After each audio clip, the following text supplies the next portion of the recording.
الحمد لله رب العالمين وأفضل الصلاة وأتم التسليم على سيدنا محمد وعلى آله وصحبه أجمعين.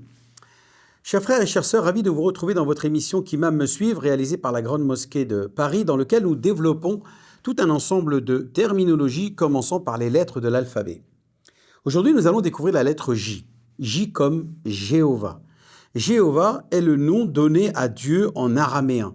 Donc Jéhovah signifie celui qui est. Il existe. Yahvé en hébreu et Jéhovah en araméen. Et donc, c'est une doctrine fondamentale chez les témoins de Jéhovah, qui est une branche chrétienne très controversée, même par les chrétiens eux-mêmes, notamment par les catholiques et les protestants. YHWH est donc le nom que l'on donne à Jéhovah et que l'on retrouve dans les écrits bibliques. J comme juif, juif qui suit la religion judaïque ou israélite.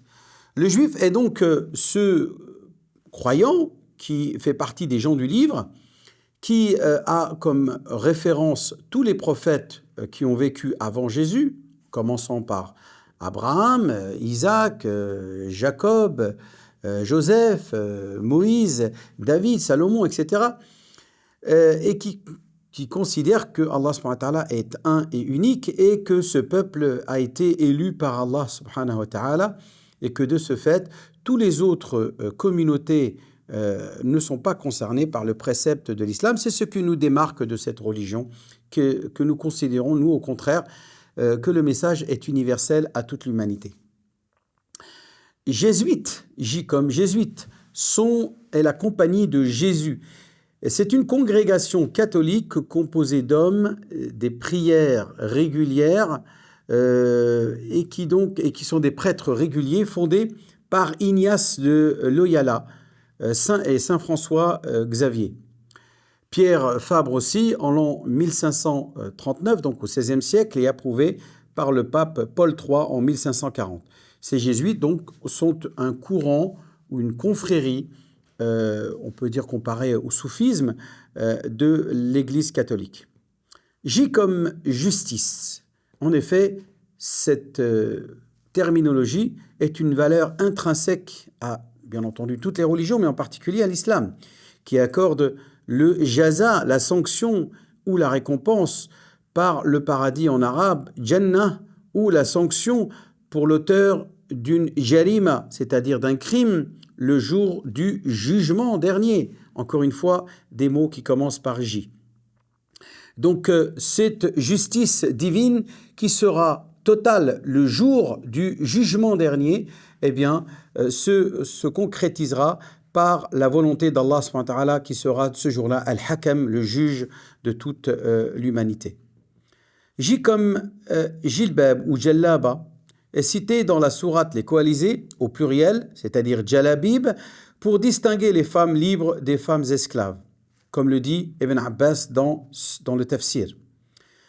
On dit aussi le J comme Juz, qui est le 1/30e du Coran.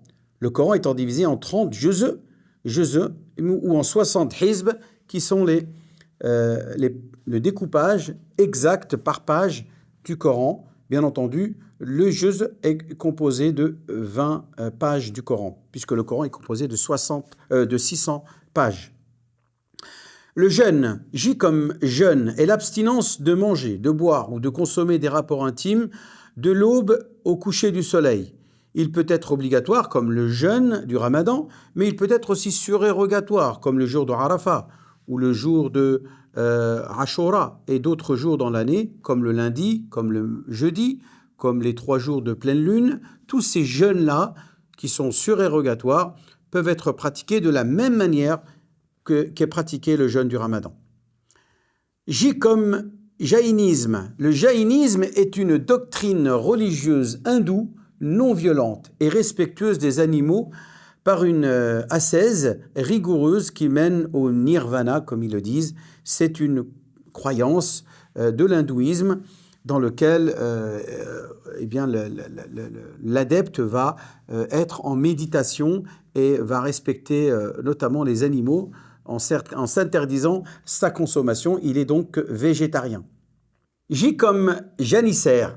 Les janissaires sont tout simplement en arabe al-Jaysh al-Inkishari, qui sont des soldats ottomans qui ont vécu donc au 5e, au 15e, au 16e et 17e siècle jusqu'au 20e siècle, et qui sont des soldats ottomans de l'armée de terre.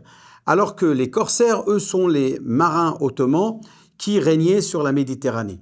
Donc cette armée, qui était au service de l'Empire ottoman, régnait sur toute la Méditerranée, qu'elle soit au nord ou au sud de la Méditerranée, c'est-à-dire l'Afrique du Nord, et bien entendu sur tout le bassin méditerranéen et le Moyen-Orient, et notamment la Mecque et Médine. Sa capitale était à Istanbul, c'est-à-dire la ville de l'islam qui est aujourd'hui Istanbul, et qui avant s'appelait Constantinople, et bien avant s'appelait Byzance.